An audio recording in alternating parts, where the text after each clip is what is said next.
suffering humanity, and my deep appreciation to my brother and, of course, His Majesty, whose this is a wonderful job being done. And then, of course, on polio, Pakistan is a great beneficiary of Bill Gates Foundation, and it has done a remarkable job over there. Of course, 50 million vaccines every year, and I think if I did not acknowledge Bill Gates' generosity here, I think I will not be fair to myself and fair to him. Despite 2022 floods, which washed away large swaths of land, we were with great difficulty were able to vaccine children.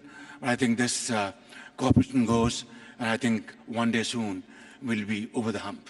Prime Minister, that is so hopeful. Thank you.